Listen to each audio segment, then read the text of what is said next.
मनोहर गंभीरराव देशमुख तहसीलदार साहेबांकडे आणि संजय गांधी तंटामुक्तीमध्ये एक अर्ज केलेला आहे। ज्या बायाचे नवरे जितके असताना जे पगार उचलतात असे काही लय मोठे घोटाळे मी माहिती अधिकाराखाली सर्व काही विचारून सुद्धा कागद देत नाही। आज 8 महिने झाले, आज 8 महिने झाले हे मला आतापर्यंत कोणतंच काही दिलं नाही। मी दिवाणी कोर्टापर्यंत केस नेऊन पण हे लोक मग सहकार्य करत नाही ते विचारून घ्यायचं। ते मॅडम सगळे नावं बी सांगू शकतो साहेब मी। 8 महिने झाले। मग आपलं नाव मनोहर गंभीरराव देशमुख आंतरिक देशमुख विचारून घ्या। अर्ज पण आपला तिथं आहे, आता सध्या पण अर्ज आहे। निवडणुका आल्या, अमुक झालं ढमुक झालं, 5-5, 6-6 महिने झाले हिंडून राहिले ते पूर्ण आपल्याजवळ म्हणजे लिगली काम आहे, अनलिगल कोणतंच काम नाही।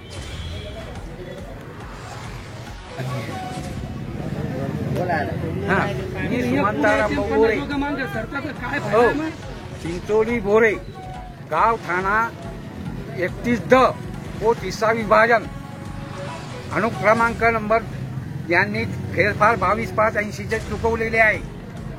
हिंदू वारसा कायद्याप्रमाणे मंडळ अधिकारी तलाठी यांना वारसा कायद्याप्रमाणे सर्व वारसदाराचे सर्व असल्याशिवाय फेरफार घेता येत नाही।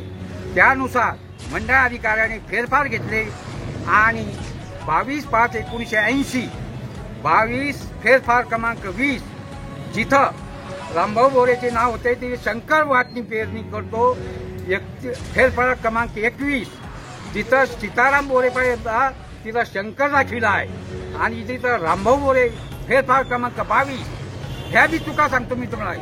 फेरफार क्रमांक 22 मध्ये सीतारामचे नाव पाहिजे होते तिथं सीतारामचे नाव नसायला नको होते, तिथं रामभाऊचे नाव पाहिजे होते।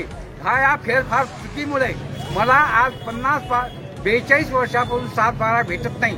वारंवार या तहसील कार्यालयात एलजीओ कार्यालयात चक्रा मारून सुद्धा न्याय मिळून नाही आला। हे हिंदू वारसा कायद्याप्रमाणे व मी कायद्याचा 1900 कलम नंबर 1963 कलम नंबर 65 जो कंटिन्यू सुप्रीम कोर्टच्या निर्णयानुसार जो जमिनीची मशागत करतो, पेरतो, वैधदार करतो त्यालाच न्याय मिळत असतो ही घटनेची तरतूद आहे। आणि हिंदू वारसा मी घटनेच्या तरतुदीनुसार सांगतो तुम्हाला मूलभूत अधिकार वंचित करण्याचा अधिकार कोणालाही नाही हे स्पष्टपणे सांगून देतो। एवढी माझी नम्र विनंती। बस मी ग्रॅज्युएट माणूस आहे।